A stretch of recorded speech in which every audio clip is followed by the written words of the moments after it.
Hi and welcome to a new episode of White Coat.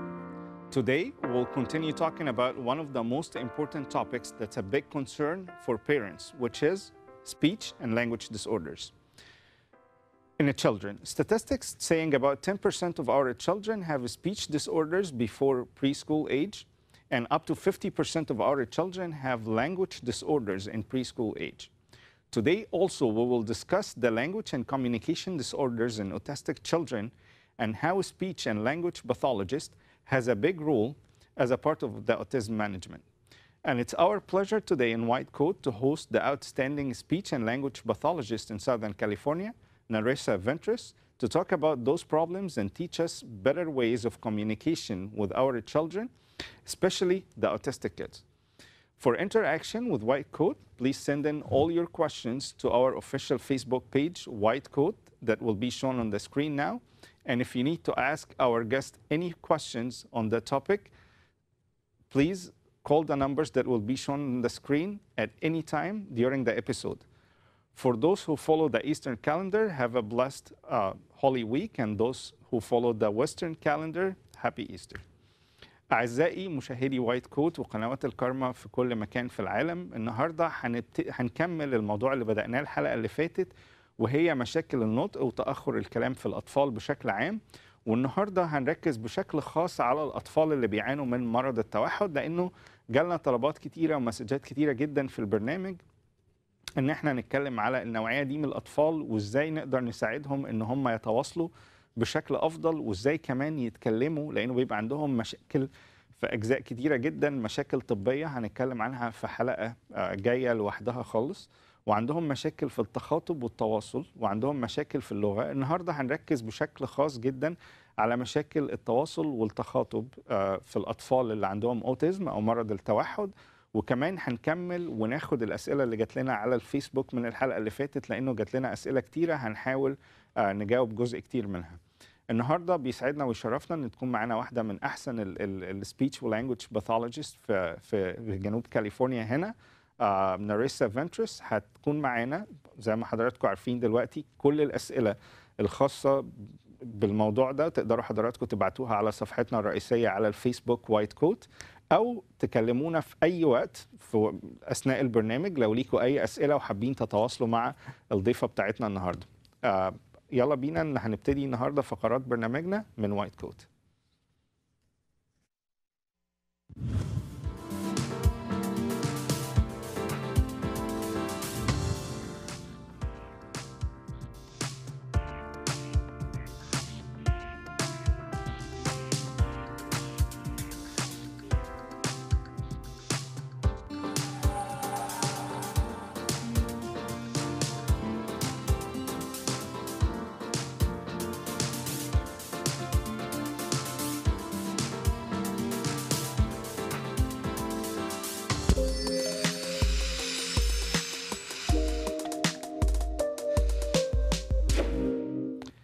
Kidney stones are hard mineral deposits that form inside your kidney.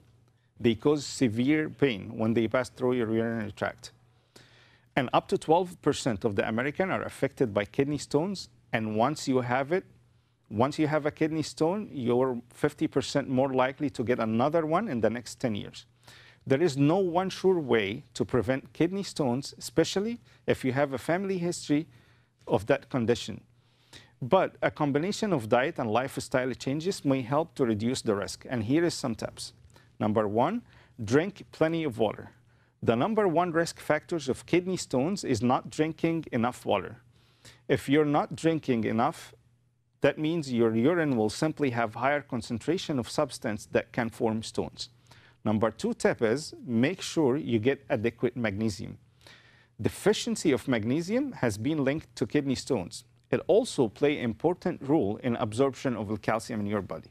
Number three is avoid sugar, including fructose and soda, because high sugar level can interfere with your calcium and magnesium absorption. Number four, eat food that contain calcium, but try to avoid calcium supplement as much as you can. It's very, very important to note that it's calcium from food. It is very beneficial, not the calcium supplement. Number five is eat less sodium. A high sodium diet increases the risk of calcium kidney stones, so try to avoid canned food, chips and crackers, salty meat in general. Number 6, eat fewer oxalate-rich food. Some kidney stones are made of oxalate, so try to avoid spinach, soy products, chocolate, and coffee. Number 7 is eat less animal protein. Foods that high in animal protein are acidic and may increase the urine acidity, and high urine acid may cause both uric acid and calcium oxalate kidney stones. Number 8, which is very important, try to avoid vitamin C supplement, or not much of them, because vitamin C, which is ascorbic acid supplementation, may cause kidney stones. أعزائي مشاهدي وايت كوت، النهارده اخترنا ان احنا نتكلم عن موضوع عام جدا ويعني موجود بشكل كبير جدا بين الناس، وهي حصوات الكلى. وتقريبا الاحصائيات بتقول انه 12% من المجتمع الامريكي بيعانوا من حصوات الكلى، يعني تقريبا 1 من كل 8. الاحصائيات كمان بتقول لو انت عندك تاريخ مرضي عائلي من حصوات الكلى، ممكن بتزيد نسبتك ان يجي لك النوع ده من المشكلات. كمان انه لو جالك حصوه في الكلى، عاده بيبقى عندك مرتين تشانسز اكبر انه يجي لك حصوه تانية خلال ال10 سنين اللي وراها. عشان كده اخترنا النهارده ان احنا نكلم حضراتكم على خطوات عمليه وخطوات بسيطه جدا ازاي نتجنب قدر الامكان حصوات الكلى. مفيش حاجه ثابته ومفيش حاجه بنقول انها فور شور هتمنع حصوات الكلى، ولكن اتباع الخطوات دي هيقلل نسبه حدوثها بشكل كبير جدا. رقم 1، ودي اهم حاجه وقلناها في حاجات كتير قبل كده، اشرب كميات كافيه من الميه، لانه الكميات الكافيه من الميه يوميا دي بتساعد انه المواد الصلبه اللي بتكون الحصوات، وخاصه هنتكلم على 3 مواد مهمه جدا، الكالسيوم والمغنيسيوم والاوكساليت. دول 3 مواد بيساعدوا على تكوين الحصوات، فلما تشرب ميه هتقلل تركيزهم في البول، وبالتالي تساعد او تقلل ان انت تكون الحصوات دي في جسمك. فرقم 1 شرب الميه بكميات كافيه جدا.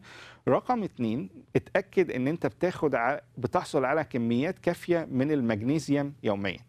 ليه المغنيسيوم تحديدا؟ لانه له علاقه بين المغنيسيوم لو نسبته سليمه في الجسم بيساعد على امتصاص الكالسيوم، وبالتالي لو الكالسيوم امتص كويس جدا في الجسم مش هيترسب، وبالتالي عدم وجود المغنيسيوم هيقلل امتصاص الكالسيوم في الجسم ويزود نسبة ترسيبه، وبالتالي بيزود نسبة الحصوات في الجسم. رقم 3 ولقوها بنسبة كبيرة جدا، تجنب السكريات العالية وخاصة سكر الفركتوز والصودا. كل أنواع الصودا أو المشروبات الغازية تجنبها تماما، لأنه كل ما نسبة السكر عليت، بالذات الفركتوز والسكر الموجود في الصودا، ده بيزود تكوين الحصوات. رقم 4 ودي مهمة جدا، انه الناس اللي بتكون حصوات من الكالسيوم بشكل عام، مهم جدا ان انت تحصل على كمية كافية من الكالسيوم، ولكن من الاكل، مش عن طريق المكملات الغذائية اللي فيها نسب كالسيوم عالية. ليه؟ لانه الكالسيوم الطبيعي اللي موجود في الاكل بيبقى افضل كتير جدا من الكالسيوم الموجود في المكملات الغذائية، لانه بيبقى فورمولا مختلفة وبيساعد على ترسيب الكالسيوم وبيزود حصوات الكلى. رقم 5 ودي نقطة مهمة جدا وكتير مننا مش بياخد باله، نسبة الصوديوم أو نسبة الملح في الأكل. كتير مننا ما بياخدش باله من فكرة الملح في الأكل، لأنه الملح وزيادة الصوديوم بيساعد على تكوين الحصوات. عشان كده بيفضل إن احنا نتجنب تماما فكرة الأكل المعلب، لأنه بيبقى فيه نسبة صوديوم عالية جدا. كل الشيبسي والكراكرز والحاجات دي بيبقى فيها نسبة صوديوم عالية جدا. كمان نقطة مهمة جدا، إن احنا قدر الإمكان نتجنب اللحوم المملحة بشكل عام، ونقلل نسبة الملح في الأكل، خصوصا إذا حضرتك بتعاني من حصوات الكلى. نقطة مهمة جدا جدا جدا، زي ما أنا قلت احنا بنتكلم على الكالسيوم والمغنيسيوم والأوكزاليت. الأوكزاليت ده بيبقى موجود في أكل كتير جدا، نحاول نتجنب النوع ده من الأكلات، وتحديدا زي السبانخ. نقطة مهمة جدا، كل منتجات الصويا سواء فول الصويا أو الصوي صوص أو الحاجات دي بيبقى فيها نسبة أوكزالات عالية جدا، بتزود تكوين حصوات الكلى. أنا عارف إنه الأكل النوعين اللي جايين من الأكل هينكد عليكم شوية لما أقولهم، بس دي نقطة مهمة جدا. الأوكزاليت موجودة بنسبة كبيرة جدا في الشوكولاتة والقهوة، فلكل عشاق الشوكولاتة والقهوة اللي عندهم حصوات في الكلى أو بيعانوا من المشكلة دي، قدر الامكان نحاول نتجنب القهوه ونحاول نتجنب الشوكولاته. سابع نقطه ودي مهمه جدا، البروتين الحيواني بشكل عام. اكل كميات قليله من البروتين الحيواني، خصوصا اذا كان حضرتك او حضرتك بتعاني من حصوات الكلى، لانه البروتين الحيواني بشكل عام بيزود حمضيه البول، وبالتالي بيزود من ترسبات الكالسيوم، وبالتالي بيزود من حصوات الكلى. حاجه تانية مهمه جدا ودي كتير مش بياخد باله منها، لما جم عملوا دراسه امتى حصوات الكلى بتيجي، لقوا انه اكتر بتيجي في الشتاء مش في الصيف. ايه العلاقه؟ انه دايما في الشتاء البرد، نزلات البرد بتزيد، وبناخد فيتامين سي بشكل او فيتامين ج زي ما بنقول بشكل كبير جدا من البرتقال والليمون والحاجات دي، وبالتالي اللي عندهم حصوات في الكلى عليهم تجنب الاكثار من فيتامين جي او فيتامين سي، لانه ده بشكل عام بيزود حمضيه البول وبيساعد على تكوين الحصوات. لو احنا اتبعنا ال8 خطوات دول بشكل عام هنقلل بنسبه كبيره جدا من حدوث حصوات الكلى.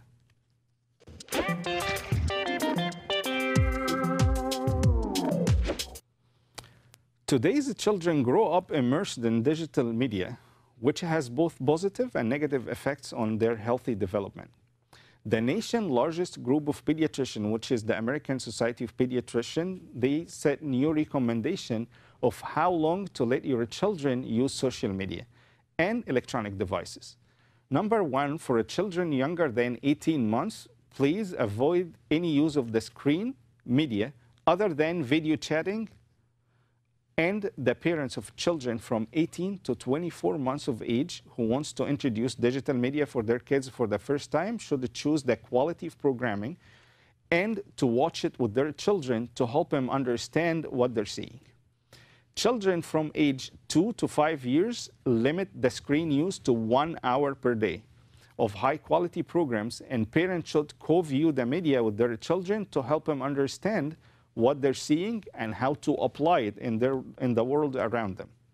Number 3, children age of 6 years or older, please put constant limits on how they spend their time using the media and what types of media, and make sure it does not take the place of adequate sleep or physical activity or other behaviors that's essential for their health. Number 4, designate media-free times together, such as dinner, driving, as well as media-free locations at the house, like their bedrooms, for example. أعزائي مشاهدي وايت كوت من الآباء والأمهات، النهاردة اخترنا موضوع أعتقد أنه بيهم كتير جدا من الآباء والأمهات. المنظمة الأمريكية لطب الأطفال تقريبا لسه كانوا عاملين اجتماع من 4 أسابيع، نزلوا رولز جديدة ازاي الاباء والامهات يسمحوا او ايه الاوقات اللي مسموح بيها انه اطفالنا يستخدموا السوشيال ميديا او الالكترونيك ديفايسز او اي شاشه بشكل عام، شاشه تلفزيون، شاشه ايباد، شاشه تليفون، اي نوع من الشاشات الذكيه الجديده. الحقيقه لقوا انه المفروض انه ما تعرضش طفلك لاي نوع من الشاشات دي لحد 18 شهر اكسبت الفيديو تشاتنج. لو انت مثلا عايز تستخدم فيديو تشات مع حد، ممكن عايز طفلك يشوفه نوع من التواصل مع الطفل، وقدر الامكان ما يبقاش لفتره اكتر من 30 دقيقه في اليوم.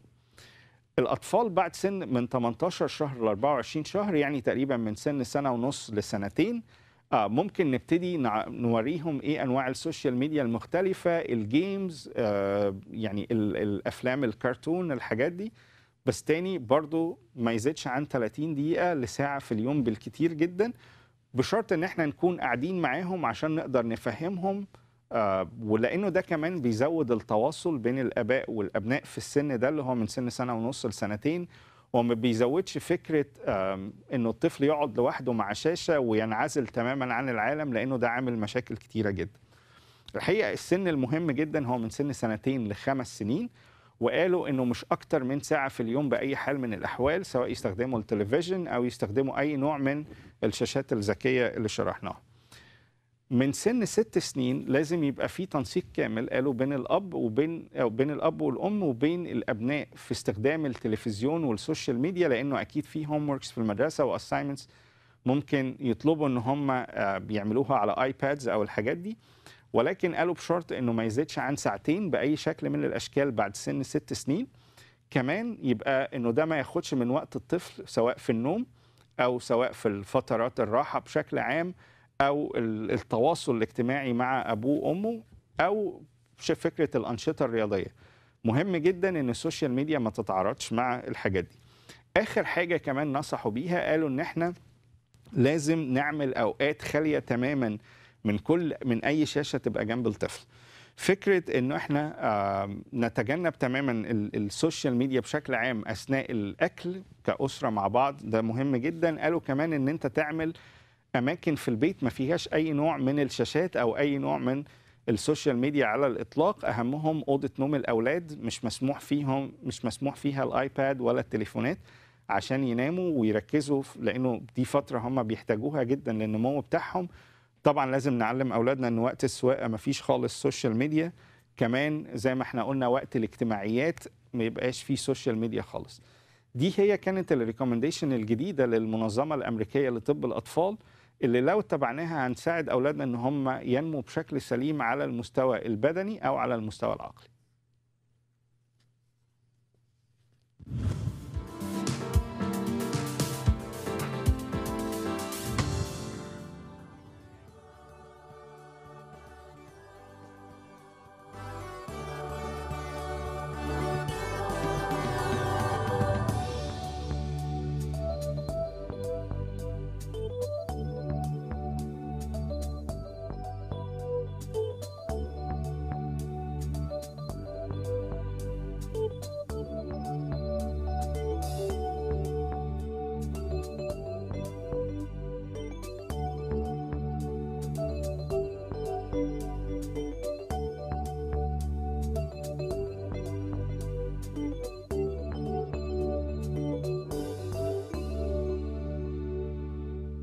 I'm Dr. Kirti Sundar, Chief Medical Officer of Breezes Recovery and Wellness in beautiful Riverside, California. I designed Breezes with the philosophy of treating the whole person with cutting-edge transcranial magnetic stimulation, neurofeedback, and customized addiction-specific mindfulness meditation. Relapse prevention is at the heart of our state-of-the-art program, and brain optimization with our proprietary method is the key to building resilience and experiencing joy and success. Please visit us at www.breezesrecovery.com.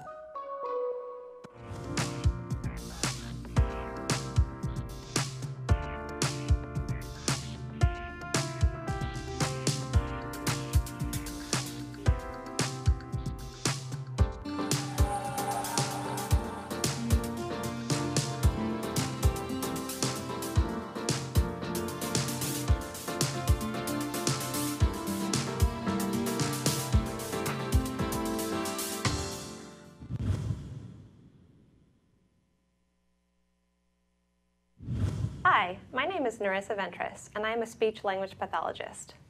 I specialize in the evaluation, diagnosis, and treatment of communicative disorders. You can also call me a speech therapist or an SLP. As a professional SLP, I am licensed by the state to practice both in the school setting and in my private practice. I received an undergraduate degree in liberal studies and then a multiple subject teaching credential before pursuing my graduate coursework in communicative disorders. When I began in the field, I started in the public school setting as a speech-language pathology assistant working with students with hearing impairments. Then, when I became a speech-language pathologist, I was fortunate enough to be placed in the district with the moderate to severe kids as well as the general education population. I had the opportunity to work with autism, Down syndrome, and a variety of other intellectual disorders. It was there I found my passion for working with students who are nonverbal and students with limited expressive communicative abilities. I have also worked with stuttering disorders, language disorders, phonological and articulation disorders, and early intervention, to name a few. And honestly, each population brings its own rewards. In 2016, I opened my own private practice called Avid Speech Therapy. I chose the name Avid, which means having a keen interest or enthusiasm for something, because it represents how I feel about my field and my patients. My mission for my patients is to help them become the best communicators possible. I strive to build personal relationships with my patients and their families because working together as a team helps us to achieve their goals faster. I believe that each patient is unique. Therefore, I build programs around my patient's strengths and weaknesses. In my free time, I like to spend time with my family and friends. I like reading and doing puzzles, and I like spending time outdoors.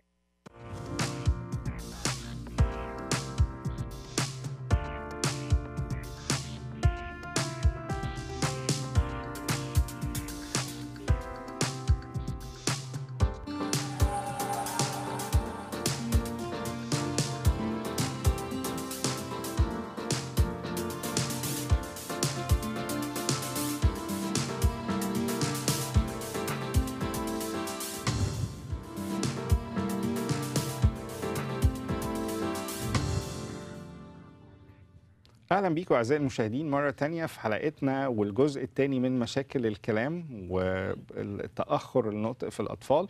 النهارده كمان عندنا جزء خاص ومهم جدا عن الاطفال اللي بيعانوا من مرض التوحد بشكل عام. عفوا، هيبقى عندنا النهارده الجزء ده ازاي ان احنا نساعد النوع ده من الاطفال، ازاي ان هم نساعدهم يتخاطبوا بشكل افضل، يتواصلوا بشكل افضل مع اللي حواليهم، ودي هتبقى جزء مهم بناء على طلبات كتيرة جدا جات لنا ازاي نتعامل مع الاوتيزم او مع الاطفال دي. It's our pleasure and honor for the second time on White Coat to have Narissa Ventress, one of the outstanding speech and language pathologists in Southern California in Fountain Valley. Welcome, Narissa, to White Coat. Thank you for having me back. In the beginning, we got some questions. They want basically to connect, to communicate with you somehow regarding their problems. In the beginning, where do you practice? If you want to explain like in details and more about your website and how they connect with you. Yeah. So my practice is called Avid Speech Therapy, and we're located in Orange County, right up the 405 freeway in Brookhurst. And we service children and adults of all ages. If you want additional information or if you want to ask any questions, you can find us on our website at avidspeech.com. We are also on social media pages. We have Facebook, Instagram, and Pinterest pages. And on any of these sites, you can reach out and ask questions. We're happy to answer any questions you might have or get in touch with us. We have a contact page on the website. Okay. And or you can call our phone number. And the contact page works. Okay. And the phone numbers, if we can say the phone numbers. Yeah, this phone number is 714-642-5420. Okay. And some questions about the insurance coverage and all that stuff. Like, is it covered by insurance most of the times?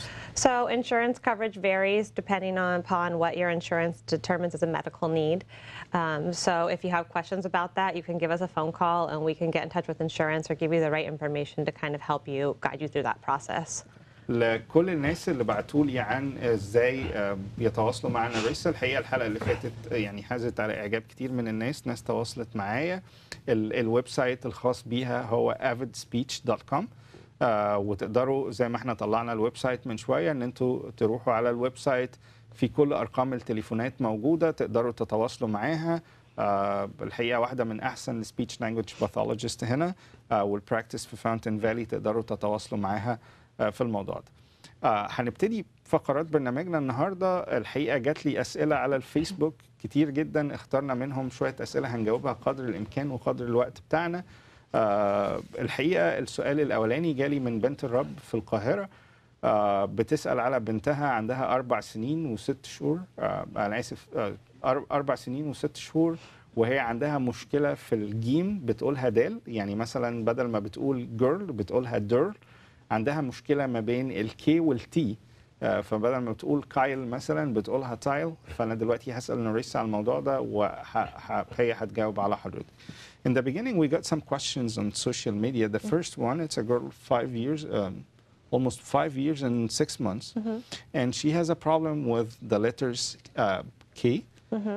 She's saying it as T. Okay. So instead of Kyle, she's saying tile, and instead of the G, she has a problem with the G. She's pronounced it as D. So she had a problem with other letters, but it got improved. Her speech therapist mentioned after 6 years they can start and everything will get better. What do you think? So it sounds like she's using the phonological process of fronting. So she's producing a T and a D for a K and a G.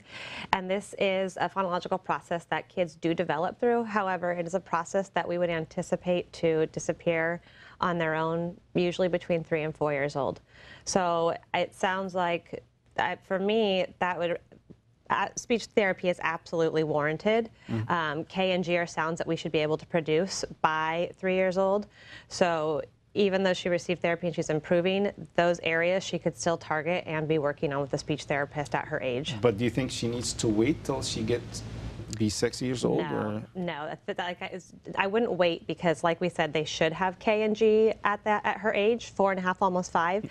And also that process, that phonological process, she should have worked through it by now. And since she hasn't, we see that as a speech production error. Okay. الحقيقة اللي بنت الرب اللي بعتت لي السؤال على الفيسبوك على بنتها اللي بتبدل الجي بتقولها دي، وبتبدل الكي بتقولها تي. زي ما قالت ناريسا انه لا، مش مفروض تستني لحد سن 6 سنين زي ما دكتور التخاطب قال لحضرتك، المفروض تبتدي على طول. وقالت انه هي ده يعني سهل جدا التعامل معاه، وان شاء الله هي تبقى قادرة انها تنطق كل الحروف دي. بالنسبة لسؤالك من الناحية النفسية، أنا هتواصل مع حضرتك على الفيسبوك وأقول لحضرتك إزاي تتعاملي معاها من الناحية النفسية، ولكن من التخاطب بشكل عام حضرتك المفروض تبتدي على طول، ما تبتديش لحد ما تبقى عندها 6 سنين. The second question, 22 years old girl, and she has this lateral S, the sound, and she's asking, is it too late to start? And she's willing to come and see you if it's not too late. That's wonderful.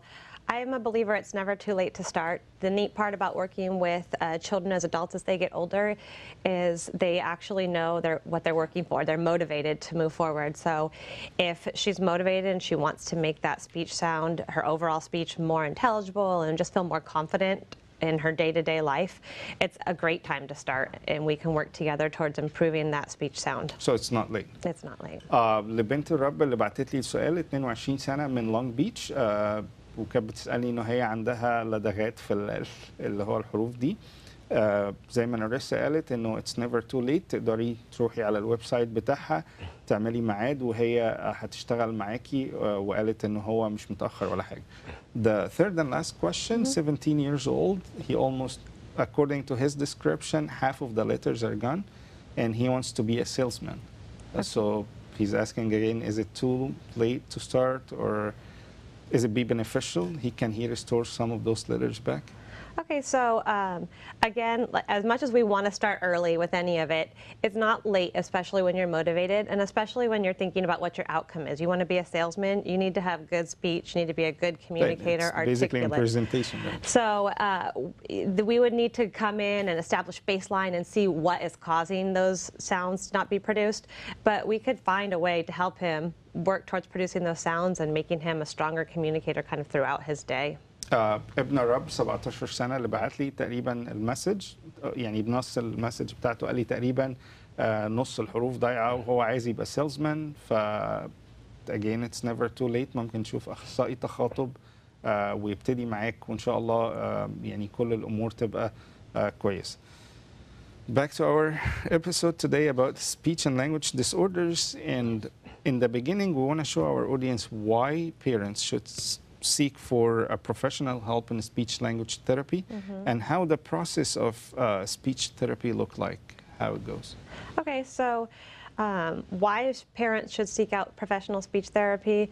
Because we have discussed over and over again that those skills that you build early, those are going to be your skills that help you later in life. And if you find out that your child does have a language delay, or the doctor tells you that, that diagnosis alone isn't going to help your child to improve their language skills. So you want to be able to get treatment by a professional speech pathologist, because they'll use evidence-based therapy.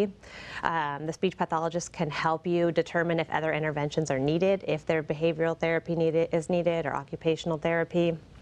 They can really create functional goals that they know that will help address their needs in the classroom or what they need at home.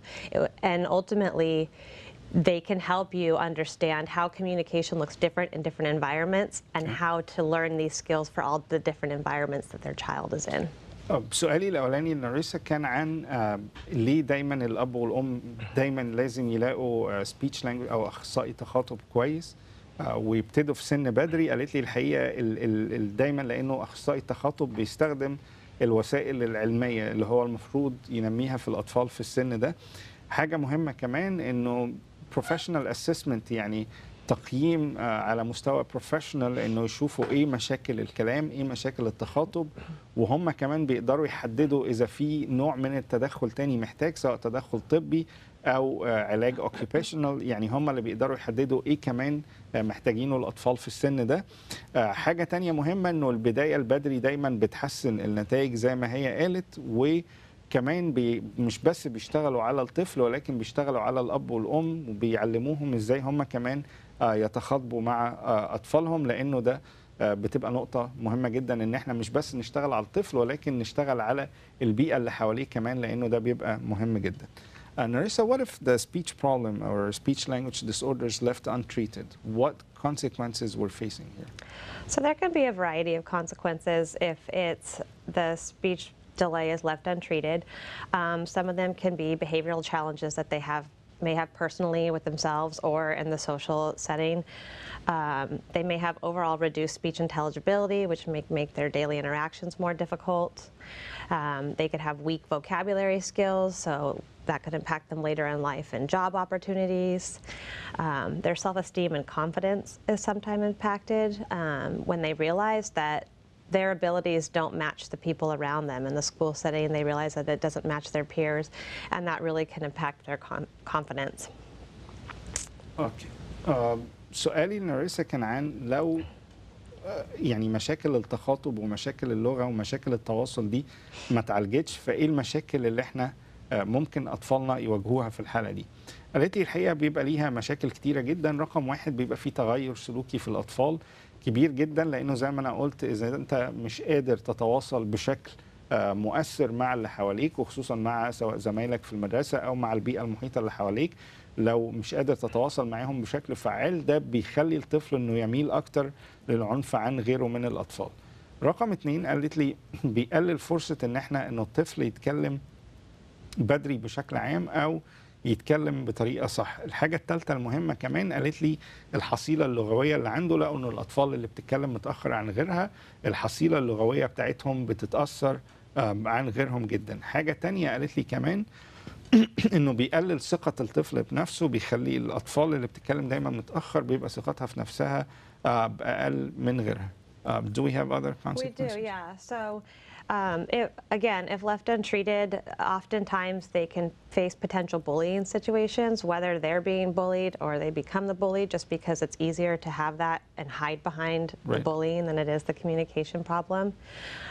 It can create a lot of anxiety and stress in various situations. If you're not comfortable going into having to do a speech in front of class, that anxiety and stress can really weigh on these kids and as an adult. And that can even lead into some mental health problems they might have. And a lot of times it can create social isolation because it's easier to spend some time by yourself than to have to face being taunted or having peers say different things to you. Lack of accommodation and communication with the environment. Exactly. And ultimately, a lot of what we see if that language delay at an early age is untreated is it impacts their academic performance when they get into school. We talked before, the speaking and listening, those are your foundation skills for your paper, like reading and writing. And when that's not strong to begin with, when that foundation's not there, it impacts their ability to grow and progress in the academics once they get into school. الحقيقة كمان من المشاكل اللي احنا بنواجهها مع أولادنا في القصة دي إنه بيحصل عندهم نوع كمان زي ما أنا قلت من المشاكل النفسية، مش بس فكرة العنف أو العدوانية بشكل عام، ولكن كمان القلق والتوتر والأحيانا الإحباط بشكل عام بيبقى جزء من القصة دي. كمان مهم جدا قالت انه بيؤدي لانعزال الطفل اجتماعيا، لانه بيبقى غير قادر، بيبقى طفل منطوي جدا سلوكيا، لانه بيبقى غير قادر على التواصل الفعال مع اللي حواليه. كمان حاجه مهمه جدا انه اداؤه في المدرسه بيبقى بيقل جدا جدا جدا، وبالتالي الاطفال اللي بتتكلم بشكل متاخر مهم جدا ان احنا نبتدي العلاج بدري، وده هيبقى السؤال الجاي، بدري قد ايه وده بيفيد ازاي. فمهم جدا ان احنا نبتدي العلاج بدري عشان نحسن ادائهم في المدرسه، وده بيبقى مهم جدا لفكره التعليم على المدى الطويل. Narissa, like again, how early we can start, because that's very important point to focus on, and how can the early start affect the outcomes? How can it benefits the children? So in my practice, I've started with kids as early as 15 months of age.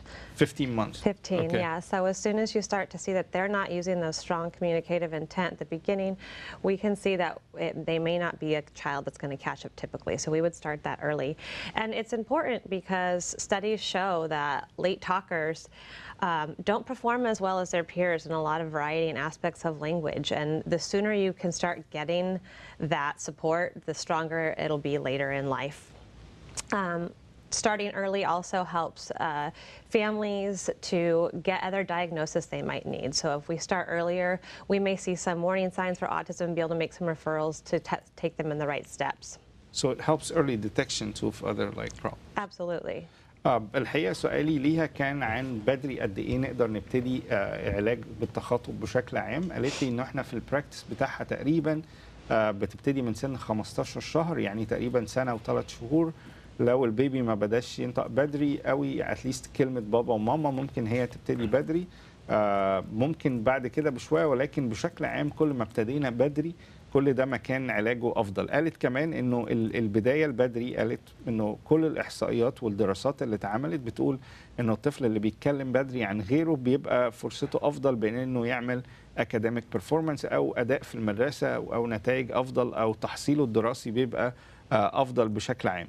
قالت كمان انه بدايه التشخيص بدري ممكن تساعدنا ان احنا نبتدي نكتشف مشاكل تانية، وخصوصا الأطفال اللي هو الجزء اللي هنركز عليه النهاردة، المصابين بمرض التوحد.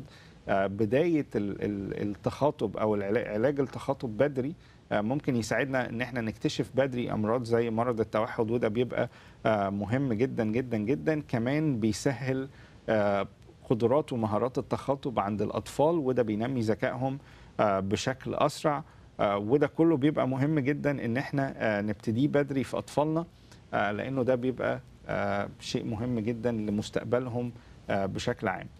هنتكلم دلوقتي عن الجزء اللي هو جالنا فيه أسئلة كتير وجالنا طلبات كتير جدا من السادة المشاهدين ان احنا نناقشه الأطفال المصابين بمرض التوحد.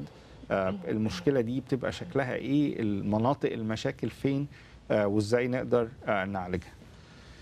Narissa, let's focus on the main part in our episode today, which is autism and autistic children and how can we help them. But to begin with, what is autism and like the early symptoms and signs for autism? Okay, so autism is a developmental disability that's going to affect social communication, language development, and some other emotional things that can go along with that. When we're looking at early signs of autism, we might notice a delayed or lack of speech early on. But first, does it affect boys more, girls more? Yeah, it affects boys usually 3 to 4 times more often than girls. And in my practice, I've treated a variety of autism in a lot of cases, and that has typically been very true. You see more boys than girls in it. We don't really know a cause at this time. Family income, education, and lifestyle don't seem to affect like the risk of autism. So even statistics-wise doesn't show it happens more in like a social class or right. It doesn't. We're not seeing that. And then at this time, the exact number of children with autism that living is not known. The CDC does estimate that 1 in 68 children have been identified as having... 1 in 68? Yes, have been identified as having autism. الحقيقة أنا سألت ناريسا إيه هو الأوتيزم، إيه هو مرض التوحد بشكل عام. قالت لي إنه مرض التوحد هو مرض بيصيب الأطفال، بيأثر في 3 مناطق مهمين جدا. بيأثر على قدرتهم على الكوميونيكيشن أو التواصل مع الآخرين، بيأثر على الكلام والنطق بشكل عام، بيأثر عليهم طبعا سلوكيا ونفسيا بطريقة كبيرة، بيأثر عليهم أحيانا لأنه ممكن يبقى مرتبط بأشكال تانية من المشاكل الطبية هنفرد لها حلقة خاصة، ولكن النهاردة هنركز أكتر على التواصل، هنركز على مشاكل التواصل، هنركز على مشاكل الكلام والنطق عند الأطفال المصابين بالمرض ده. قالت لي تقريبا إنه في طفل من 68 طفل، كل 68 طفل فيهم طفل اتليست مصاب بمرض التوحد. حاجة تانية قالتها لي مهمة جدا، إنه في الأطفال في الأولاد أكتر من البنات، تقريبا 3-4 أضعاف بيبقى أكتر في الأولاد من البنات. قالت إنه مش مرتبط بطبقة اجتماعية معينة، وإنه السبب الرئيسي إحنا مش عارفينه. دلوقتي actually بعد الكشف عن الخريطة الجينية في جسم الإنسان اكتشفوا إنه الجين المسؤول عن الأوتيزم أو مرض التوحد هو جين رقم 15، الجين 15 أو الكروموسوم 15. كمان ما بيبتدوش يشخصوا المرض ده غير عند 30 شهر. So if we talk about the early symptoms and signs for autism, how can we detect it very early?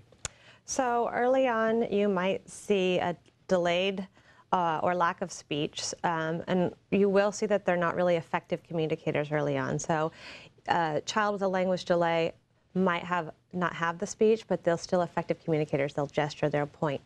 Where a child with autism, some of those early signs, you just don't see that effective communication early on, those interactions. So the first field we would pay attention to is communication. Absolutely. Okay. You might see repetitive movements of their body, such as arms or legs, or even sometimes rocking back and forth. They'll usually have impaired social skills, so early on not making those social connections. So if you tickle your child, they may laugh, but they may not come back to engage with you for more tickles. They'll usually have limited interest in activities or play, or very restrictive activities or interest in play. So they might like the same toy over and over again and not a lot of other variety within their play choices. And you'll notice early on that eye contact can be limited or absent. Right. So not checking in and redirecting towards their communication partner. الحقيقة سؤالي ناريسا كان عن ايه هي الأعراض أو اللي احنا نقدر نكتشفها بدري جدا في الأطفال اللي عندهم أوتيزم، بحيث ان احنا كل أب وكل أم يحاولوا ياخدوا بالهم من الأعراض دي. لو حصلة يبقوا محتاجين ان هم يشوفوا حد عشان يقيموا بشكل أكتر بروفيشنال ويأكد ده أو لا. رقم واحد قالت لي الحقيقة انه بيبقى عندهم تأخير في الكلام عن أي حد. زي ما احنا شرحنا المرة اللي فاتت، التطور الطبيعي للكلام في الأطفال مهم جدا ان حضراتكم لو هتشوفوا الحلقة دي تشوفوا الحلقتين على بعض وترجعوا للحلقة اللي فاتت واحنا شرحنا عند سن كامل المفروض يبقى فيه ايه في الكلام. الحاجة التانية اللي قالتها كمان، قالت انه الكوميونيكيشن او التواصل مع الناس تقريبا بيبقى مفقود، بيبقى طفل الى حد ما منعزل او انطوائي شوية.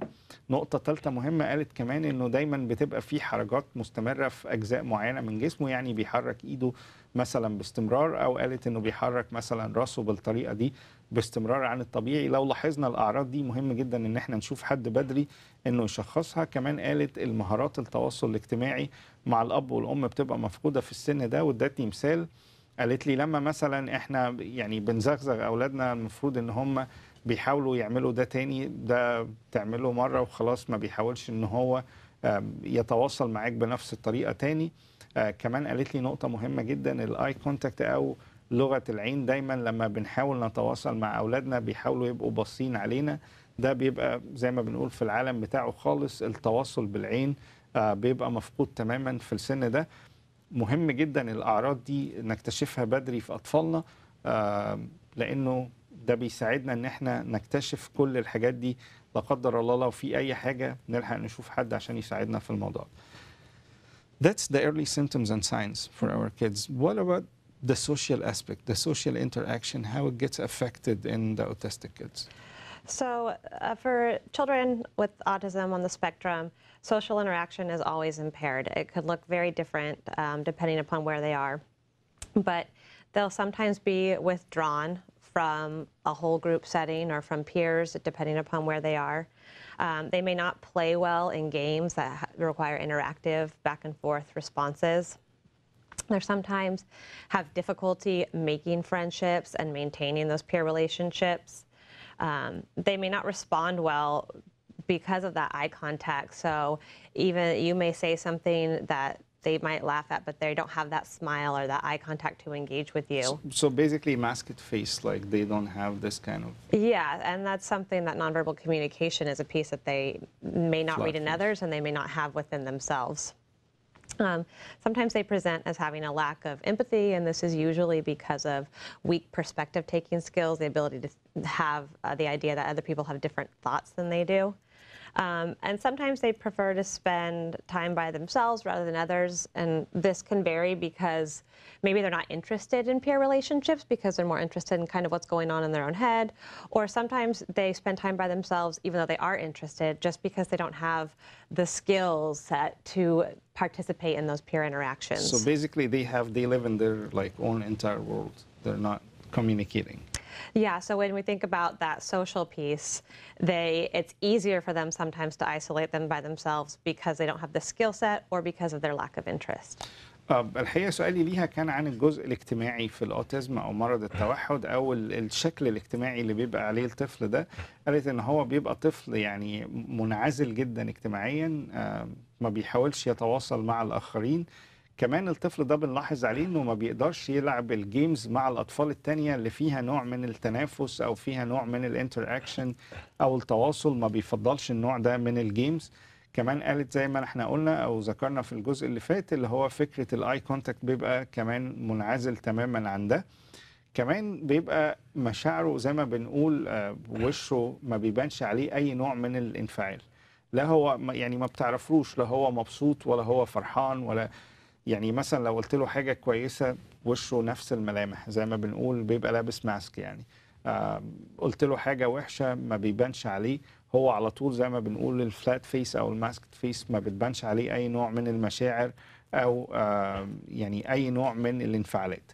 كمان الاطفال دول بيفضلوا ان هم يقضوا معظم الوقت لوحدهم، حتى مش مع اسرتهم ولا مع يعني الاطفال اللي في سنهم عشان يلعبوا معاهم.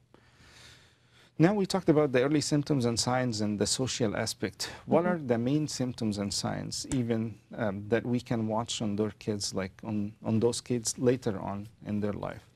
So some of the signs or the symptoms that you might see, especially in the early development, is limited pretend play skills. So pretend play is the act of thoughtful play where you're building together these play schemes. So maybe pretending to be in a kitchen and cooking food, or pretending to act like pirates out on a ship. And so with kids with autism, they don't typically make this jump into this world of pretend play. Their play tends to be very concrete with cars or whatever that interest is that they're engaged in. So you won't see them having a lot of those imagination play. Part of their imagination is gone, and they don't have this imaginary friends sometimes that they develop by the age of 5. They don't talk to their imaginary friends. Right, so they may not go through that. You might also see some symptoms in their, like we talked before, their social interactions. And some of this is that they are isolated in their social interactions, they're not interested, and sometimes you see that those social interactions just aren't appropriate. So we learn pretty early on, even from a young age, that we give boundaries in space, so we play, right? But they may not understand that, and they may go in and get in other people's personal space, and those social interactions are constantly interrupted by their not understanding what is expected within those social interactions. Okay. They also have typically weak verbal skills and nonverbal skills. So with their verbal skills, they may be limited in the type of communication they can participate in. So even though they may want to engage and get those verbal skills out, they may not have it. They may not be able to say, play with me. Or they just may have some atypical development in the way that they're using that expressive language. And for the nonverbal communication, if they're not making eye contact, that's going to be difficult for them to go in those back and forth exchanges to understand what the other person's trying to communicate with them. They may not read facial expressions. So if the teacher or the mom shows that they're mad, they may not see that because they're not checked in with that nonverbal piece. So the reception and expression both are impaired in autism. Yes. الحقيقة سألتها كمان إيه الأعراض التانية اللي ممكن نلاحظها على الأطفال دي، لأنه ده بيبقى مهم جدا. قالت لي انه زي ما احنا قلنا قبل كده انه الجزء الاجتماعي بيبقوا منعزلين تماما عشان ما نكررش ده. كمان مش بس هم ما بيعرفوش يتلقوا اللي قدامهم او يفهموا اللي قدامهم بشكل كويس، زي ما انا قلت وشهم بيبقى يعني طول الوقت مدي نفس الانطباع، ما بيعرفوش يوصلوا انطباعات مختلفة. كمان ما بيعرفوش يعبروا عن مشاعرهم، مش بس ان هم ما بيفهموش اللي قدامهم ده زعلان منهم مبسوط فرحان، كمان غير انه عدم قدرتهم على التلقي، عدم قدرتهم على التعبير على مشاعرهم بشكل عام. كمان ممكن يستجيبوا للمؤثرات اللي حواليهم بطريقة كبيرة جدا. يعني مثلا في الطبيعي لو انت لمست اي انسان هم ممكن ياخدوه مثلا على اساس ان انت كده يعني بتعتدي عليهم او يعني بتحاول تعاقبهم بالطريقة دي. فمهم جدا ان هم نبقى فاهمين ده عشان لما نيجي نتعامل مع الأطفال دول بيبقوا حساسين جدا. مهم جدا وهنشوف ده في طرق العلاج ازاي نقدر نتعامل معاهم. Do we have other symptoms that for autism that we can detect? Yeah, that you can identify with. Sometimes it is reported that children appear to be developing typically, and then between the ages of 1 and 2, you'll sometimes see a regression in some of those expressive language skills that they have. And that's a symptom that you want to look out for and watch for, because language loss at any time is always going to be a concern. And oftentimes people with autism have sensitivities to their certain senses. So they may be really hypersensitive to sound. So if they hear an ambulance going down the street, you might see them close their eyes and cover their ears, and you might see some of that rocking. Some of them have sensitivities to touch where they can't tolerate touch on their skin, and others might be the opposite. They really seek out that deep pressure because it's calming for them. Right. So there's a lot of those signs that you can see with their senses that they may show symptoms. And we don't diagnose before 30 months now, right? Correct. Okay. That's it. كمان قالت لي مهم جدا ان احنا نبقى فاهمين ده، انه مش ممكن نشخص الاوتيزم بشكل عام قبل سن 30 شهر، تقريبا 2.5 سنين. ممكن نتنبأ بيه او نشوف العلامات البدري اللي احنا قلناها من سن سنة لسنتين، ولكن عشان بس دي نقطة مهمة جدا نوضحها، لا يمكن زي ما انا قلت يعني نشخص انه ده اكيد اوتيزم قبل سن 2.5 سنين اللي هو تقريبا 30 شهر. ولكن ممكن زي ما احنا قلنا العلامات اللي شرحناها بدري نتنبأ انه ده هيحصل. حاجة تانية مهمة كمان قالتها لي انه زي ما انا قلت طريقة استجابتهم للمؤثرات اللي حوالينا، انا وحضرتك ممكن نسمع عربية اسعاف، ده هو ممكن ياخدها بشكل اجريسيف جدا ويحاول يغطي ودنه ويحس انه ده نوع يعني من الاعتداء عليه بشكل عام. كمان قالت انه بيبقى حساس جدا لكل ال5 حواس اللي هو النظر او التذوق او الكلام او اللمس. فممكن زي ما انا شرحت لو لمسته ياخدها بشكل انه ده كده يعني انت بتتحاول ان انت تعتدي عليه مثلا. فمهم جدا نتنبه انه الاطفال دول بيبقوا حساسين جدا بشكل عام، ومهم جدا ان احنا نبقى فاهمين طبيعتهم عشان نعرف نتعامل معاهم. زي ما حضراتكم عارفين الارقام اللي موجودة على الشاشة، لو حضراتكم عندكم اي مشاكل او يعني اي اسئله عن مشاكل موجوده في النطق والكلام في الاطفال، او تاخر النطق تاخر الكلام، اي مشاكل لاب وام بابنائهم بيعانوا من مرض التوحد، حضراتكم هتتصلوا دايما على الارقام الموجوده على الشاشه. مستنيين ان احنا نستقبل تليفونات حضراتكم في اي وقت. دلوقتي هناخد بريك ونرجع مع حضراتكم الجزء الاخير من برنامجنا النهارده وايت كوت عن مشاكل التخاطب في الاطفال بشكل عام والاطفال اللي بيعانوا من مرض التوحد بشكل خاص.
I'm Dr. Kirti, Chief Medical Officer of Breezes Recovery and Wellness in beautiful Riverside, California. I design Breezes with the philosophy of treating the whole person with cutting-edge transcranial magnetic stimulation, neurofeedback, and customized addiction-specific mindfulness meditation. Relapse prevention is at the heart of our state-of-the-art program, and brain optimization with our proprietary method is the key to building resilience and experiencing joy and success. Please visit us at www.breezesrecovery.com.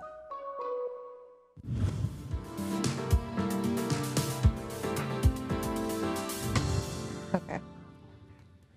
أهلا بحضراتكم مرة تانية والجزء الأخير وحلقتنا النهاردة من وايت كوت عن مشاكل تأخر الكلام والنطق في الأطفال بشكل عام، وخاصة الأطفال اللي بيعانوا من مرض الأوتيزم أو من مرض التوحد. Narissa, back to the signs that we can detect early and the tests that we can run. Okay, so some of the signs and symptoms that you may notice as a way to rule out what's happening with the social difficulties in autism is that the child may appear disinterested or unaware of what's going on in their environment. They might become kind of isolated, like we've been saying. They may not know or understand how to connect with others with play, even though they are seeking this out. They just don't understand the steps that they need to take to get there. Sometimes they prefer not to be held or touched, and you'll see a quick drawback from them if this is an interaction that happens.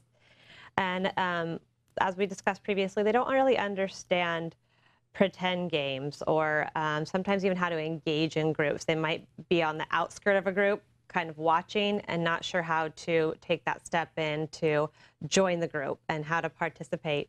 And their toy play may be very restrictive, so they're not adding in like vroom, vroom when they're playing, or adding in different kinds of sounds or new ways to play with different toys that they like. There is no sound effects when they play, basically. Not typically. Okay. Not typically. الحقيقة أنا سألتها كمان عن إيه هي يعني إيه الأعراض كمان اللي ممكن نلاحظها. قالت لي إنه دايما الأطفال في سن معين بيبقى ليهم زي ما بنسميه الصديق الخفي أو يعني الصديق التخيلي اللي هم بيكلموه.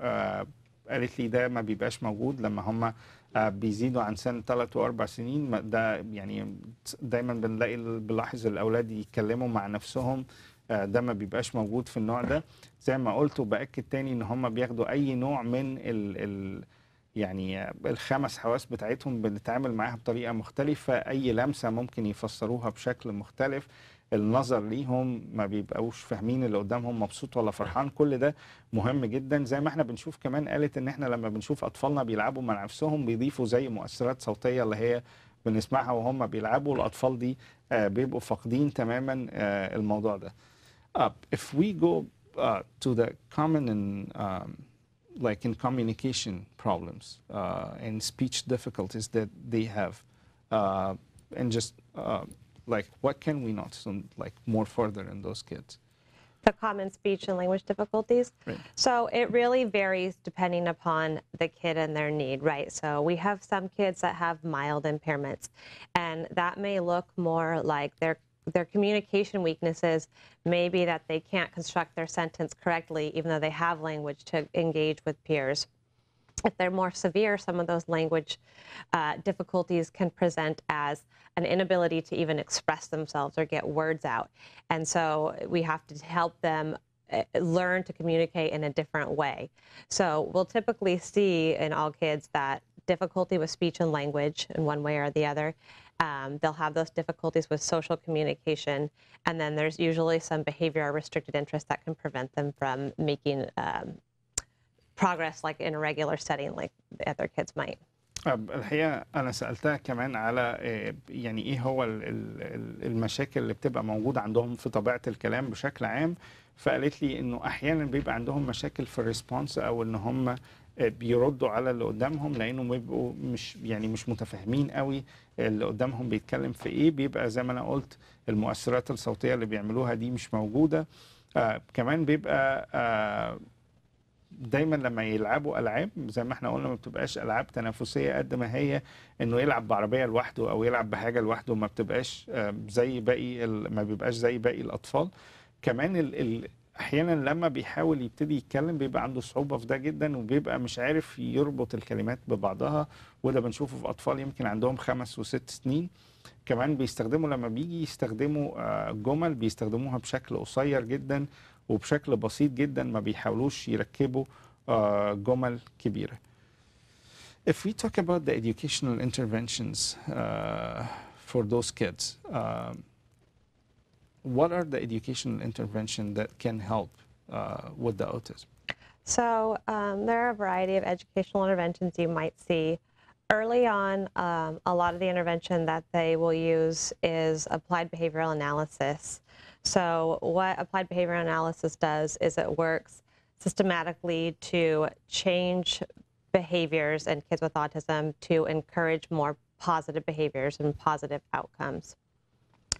This is sometimes speech pathologists will use this.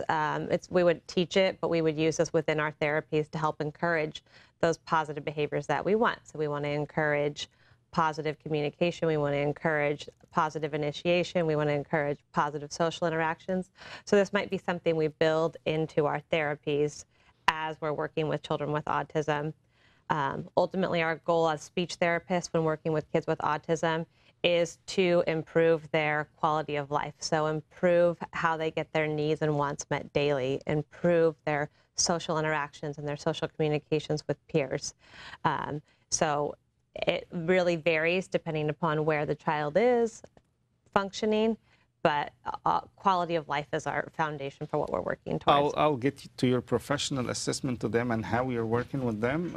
I got a question. They're saying from the last episode they didn't get the rule of 1-to-1 or 3-to-1 rules. So can you explain it one more time to them? So the 3-to-1 rule is basically as adults we tend to ask too many questions, and questions with children with language delay can make them feel overwhelmed, so they don't know how to respond. So the 3-to-1 rule is for every one question you ask, make sure you're making 3 statements with it. So like we said, if you're playing and you can say, we're going to play with the big brown bear. Do you want to hug him? So you're giving him that one question, and then you're making 2 more comments towards it. This bear is really soft. Let's put him up high.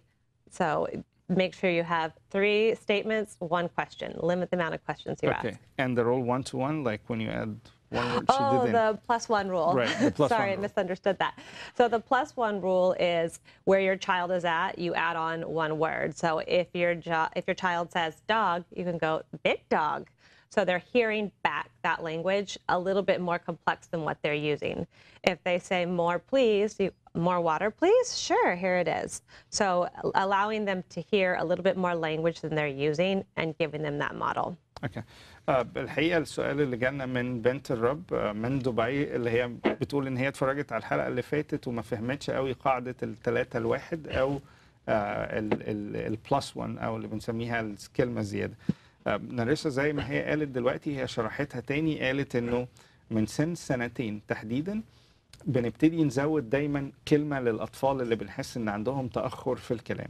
بمعنى انه مثلا لو هو عارف كلمه قطه لوحدها او كلب لوحده، دايما نقول له كلب كبير، او نحاول نزود وصف او كلب جميل. قطه مثلا يعني قطه جميله.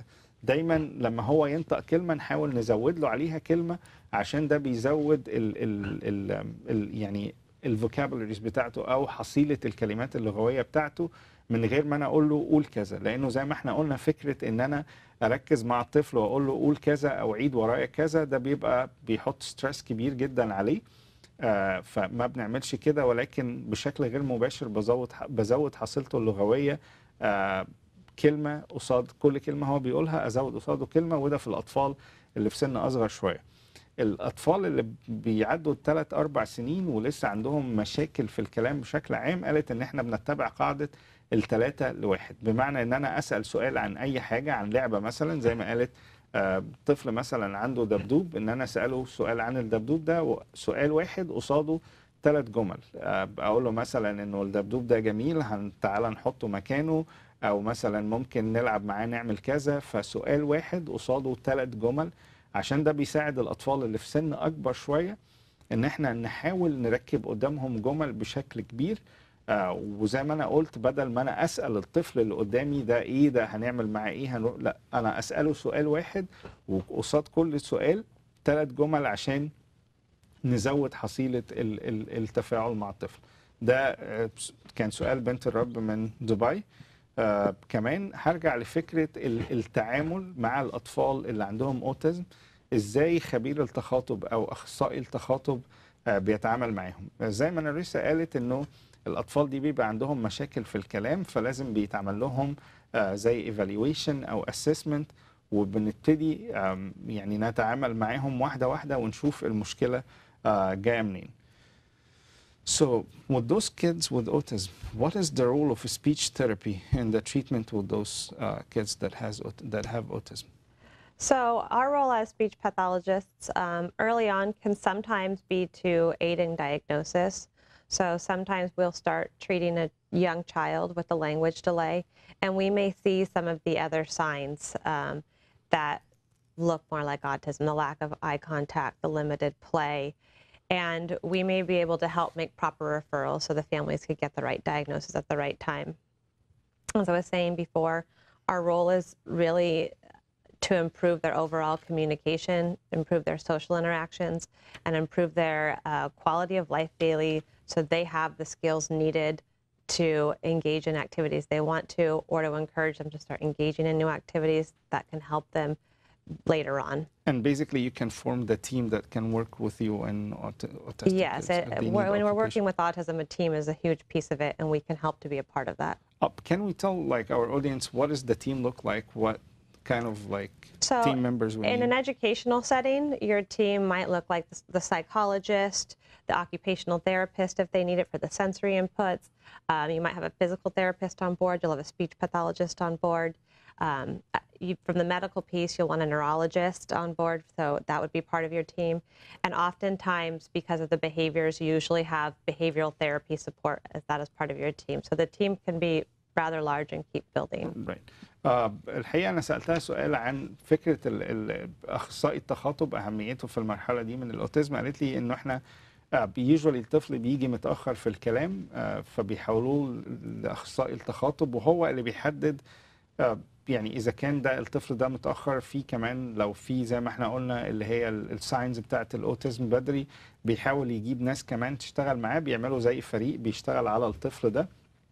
زي ما قالت إنه الفريق ده بيتكون من أخصائي تخاطب، بيتكون من occupational therapist كمان عشان ينموا له التعامل العضلي كمان بتاعه. أخصائي مخ وأعصاب مهم جدا إنه يبقى موجود في التيم. كمان سايكولوجيست عشان يتعامل مع المشاكل السلوكية الموجودة عند الأطفال، ويبتدي يقدر ينظم معاهم السلوك ويعمل التعديلات السلوكية المطلوبة، ويساعدهم كمان في نقطة التعامل مع اللي حواليهم. فمهم جدا إنه يبقى عندهم التيم ده، بيبقى تيم متكامل بيعالج ده. زي ما أنا قلت لحضراتكم، هيبقى عندنا حلقة كاملة نناقش فيها كل المشاكل الطبية اللي موجودة في الأطفال اللي عندهم أوتيزم بالذات. So what are the benefits of the speech therapy for autism? How it benefits them if we started early, and how it really helps them to get out of it as much as? So the benefits of speech therapy with kids with autism are pretty vast. I find that with autism and language development speech therapy, it's really important to create functional communication within all environments. So you'll find that children with autism might have difficulty, they can learn something in one setting at home that they can't generalize to school, or they can learn it at school and can't generalize it to play areas. So the benefit of speech therapy, especially being a part of a team, is we can help build these skills. We can teach a team, and we can have them use functional communication in a lot of environments. And this can be related to increasing their expressive language output. It can be increasing their speech intelligibility. It can be teaching them how to interact with social skills. And a lot of what speech therapy can do and provide assistance with early on, if you think about these children with autism not having language, is we help to decrease their overall behaviors. Right. Because if they don't have the ability to communicate, you often see behaviors because they're frustrated and they want to be able to get their needs met, but they can't. So when you have a speech therapist on board that can help your child know how to say, I'm thirsty, or I need my blanket, you'll decrease behaviors that come secondary to this. So, they develop less violence as expected. Right, and on themselves and on others that you sometimes see. الحقيقة زي ما أنا سؤالي ليها كان عن أهمية أخصائي التخاطب مع الأطفال دي. قالت لي إن هو بشكل عام أخصائي التخاطب دوره بيبقى مع الطفل ومع الأسرة زي ما احنا شرحنا قبل كده. بيحاول كمان يساعد الارتكيوليشن بتاعه أو التخاطب بتاعه مع اللي حواليه. كمان بينمي اللغة بتاعته وبيساعده إن هو يتفاعل بشكل أفضل، لأنه ده مهم جدا، لأنه زي ما أنا قلت جزء من العنف اللي بيبقى موجود في الأطفال دي هو عدم قدرتهم على التخاطب، عدم قدرتهم على التعبير عن نفسهم. فأخصائي التخاطب بيساعدهم جدا إن هم يعملوا ده وبيقلل نسبة العنف اللي موجودة دي. كمان بيساعد انسيابية الكلام، بيحاول يخليهم يتكلموا بشكل افضل، انسيابيه من غير زي ما احنا بنقول بيبقى في مشاكل في ده. كمان بيعلمهم مهارات اجتماعيه في التواصل زي ما احنا قلنا مع اللي حواليهم، وبيقلل كمان من انطوائيتهم. عشان كده مهم جدا انه اخصائي التخاطب يبقى جزء من التيم ده، عشان ده بيبقى مهم جدا للاطفال اللي بيعانوا من مرض التوحد. So now, since the speech language pathologist is very effective team player in that team, what is the best time to start speech therapy for autism? So the best time to start speech therapy is the earlier the better. So research shows that intervention provided before 3 has a much greater impact and outcome than intervention that gets started after 5 years of age. With that, it also shows that the more frequent you can do intervention, the more intensive you can do intervention early on is going to help them. And this is because if you think about that joint attention skills and their connectivity, the longer they are without that treatment and that intervention, the more they're going to get isolated and be in their own little world, and it's going to be harder to pull them out of it. So the earlier the better. At 2 years old, I would start seeing them if they were showing some of those signs and symptoms. الحقيقة أنا سألتها كمان إمتى نقدر نتدخل أو بدري قد إيه نقدر نتدخل مع الأطفال اللي عندهم مشاكل مع مرض التوحد. قالت لي كل ما كان بدري كل ما كان أفضل. زي ما احنا قلنا بيعانوا من مشاكل في اللغة، فقالت لي احنا ممكن نبتدي لو كانوا متأخرين قوي في الكلام نبتدي من سن 2 بس زي ما احنا قلنا التشخيص الأكيد بيبقى عند سن 2.5 فممكن نبتدي التخاطب اللغوي معاهم عند سن 2 وانس ان احنا اتاكدنا انه الطفل ده بيعاني من مرض التوحد عند 2.5 ممكن نبتدي على طول بعدها ونبتدي زي ما احنا قلنا مش بس نعالج مشاكل اللغه، نبتدي كمان نتعامل مع الاسره ونفهمهم ازاي يتعاملوا معاه، نبتدي كمان انه نخليه افضل في مهاراته الاجتماعيه، وزي ما احنا قلنا ده بيقلل مشاكل كتيره جدا، مشاكل سلوكيه كتيره جدا بتبقى موجوده عند الطفل. فقالت كل ما كان البدايه البدري كل ما كان طبعا احسن، وده بيفرق كتير زي ما انا قلت في تطور الحاله مع الاطفال، وكمان بيفرق مع الاهالي في الفهم الافضل للمشكله الموجوده عند اطفالهم. So now, as a speech therapist, what kind of techniques do you use, the speech therapy techniques in treating your autism patients? Yeah, so we will use a variety of techniques.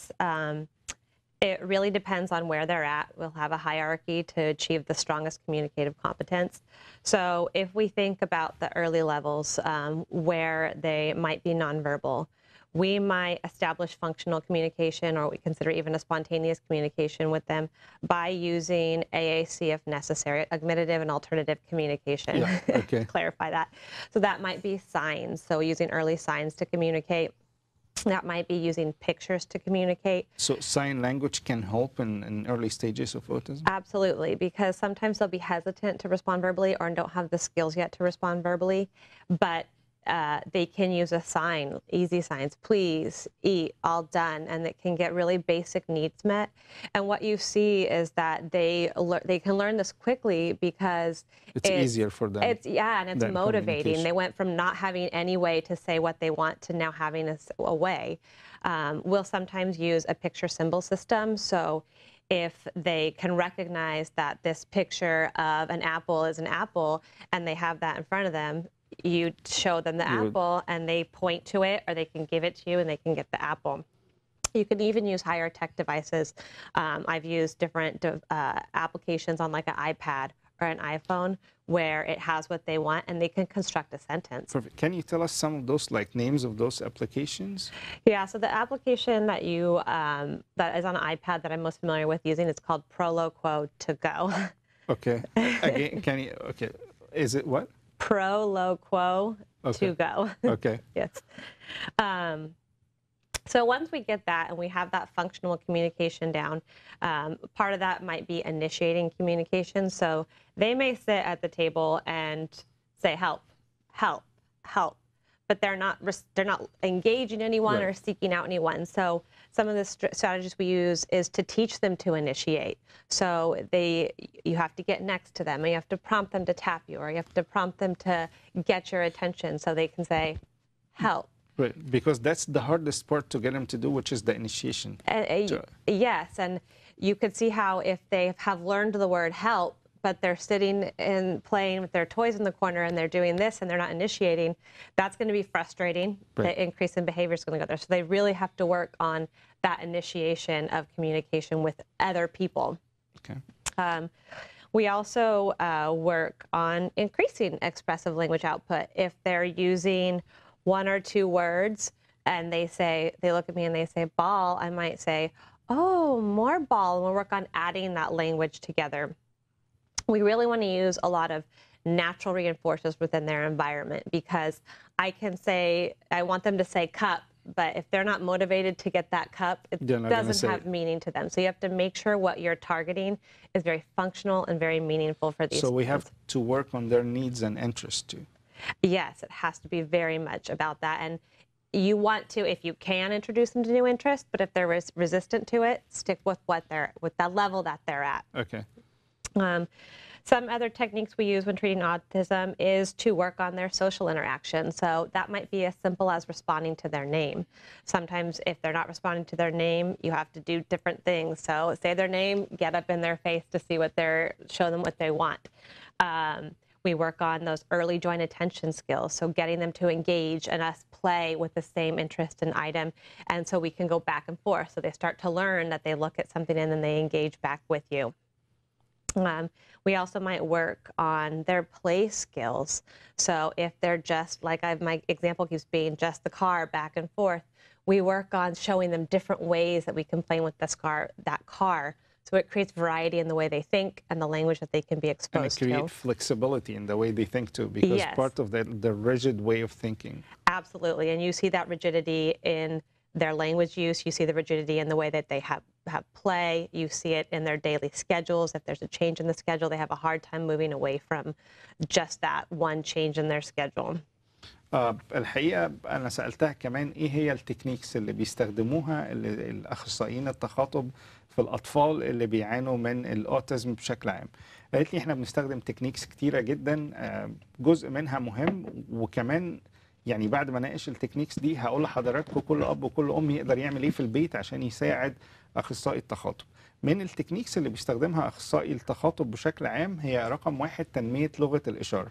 سنس انه الطفل ده ما بيبقاش قادر انه زي ما احنا قلنا يتفاعل مع اللي حواليه بشكل عام او يتواصل مع اللي حواليه بشكل فعال، هي تنمية لغة الإشارة عند الطفل. بمعنى انه الطفل اذا عايز، زي ما قالت ان هو اذا عايز تفاحة دايما اخلي صور كتيرة جنبه، بحيث ان هو لما يبتدي يعمل تابنج او يشاور على حاجة اللي هو عايزها زي التفاحة الموزة whatever، انه انا اقدر عن طريق لغة الإشارة اقلل الفرستريشن اللي عند الطفل ده، واخليه يستخدم طريقه مختلفه في التواصل غير بس لغه الكلام، لانه على بال ما نصلح فكره التواصل والكلام ده هياخد وقت، فممكن انمي طريقه تانية يتواصل بيها مع اللي قدامه.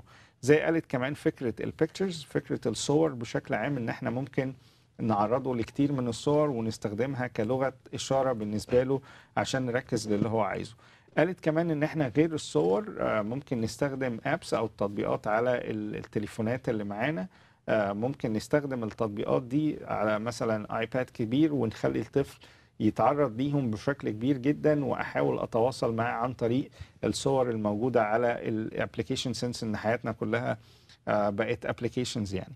كمان قالت ان انا يعني كاخصائيه تخاطب بتشتغل على فكره اللعب مع الاطفال، وبتخليهم يغيروا شويه طريقه اللعب بتاعتهم. زي ما احنا قلنا بيميلوا للالعاب اللي هو يبقوا بيلعبوا فيها لوحدهم، فهي بتحاول تغير ده وتخليه يروح شويه للالعاب اللي فيها انتر اكشن مع الاخرين، لانه ده بيبقى مهم جدا جدا جدا.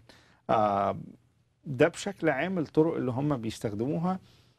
طرق كتيرة جدا بيستخدموها، ليهم كذا تكنيك الحقيقة، فيهم حاجات علمية أنا يعني مش بصدد التعرض ليها دلوقتي، ولكن ده مهم جدا إن احنا نبقى فاهمين إنه أخصائي التخاطب عضو فعال ومهم جدا.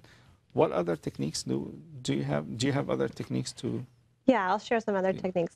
To speak a little bit more to using devices, Okay. I just want to say that we don't recommend that you jump to a device by yourself without the assistance of a professional speech pathologist, because there are strategies and steps you would take, including the type of vocabulary that you would use and the way you would teach it. So if you're it's better to be under supervision of a professional. Absolutely, because there would be specific steps that's going to help them make the most progress the fastest way. Okay. But some other techniques that we use, and I discussed this earlier, is that we help to teach a team, because like we've mentioned, generalization and to use language in a lot of different natural environments is important. So once we get a foundation down, we will go into classrooms or go into homes and make sure that everyone's on the same board for how to implement these communication strategies that we're using.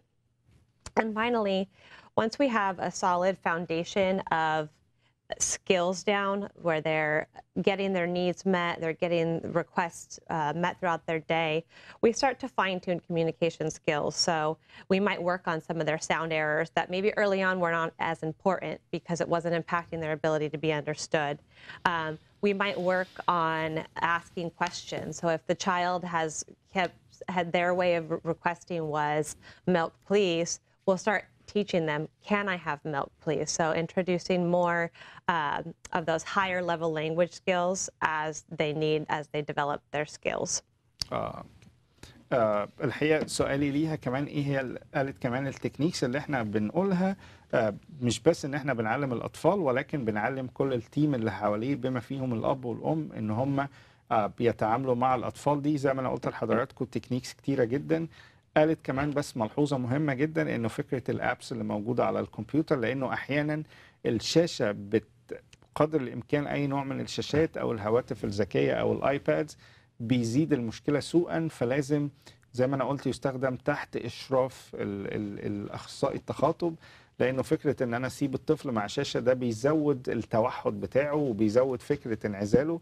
فمهم جدا انه فكرة الشاشات تستخدم تحت اشراف اخصائي تخاطب بروفيشنال في النقطة دي. زي ما انا قلت مش بس بنعلم الطفل، بنعلم كل التيم اللي موجود حواليه.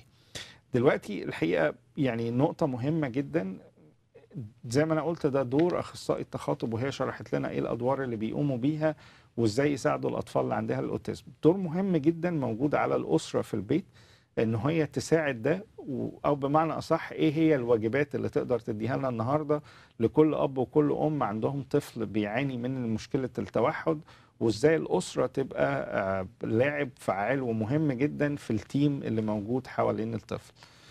As much as the speech language pathologist has a very, very important and effective role, family and what they're doing at home is very, very important. So if you want to give them a homework today for every dad and mom, they have a kid suffering from autism. So what is the home speech activities that they can do with their children with autism?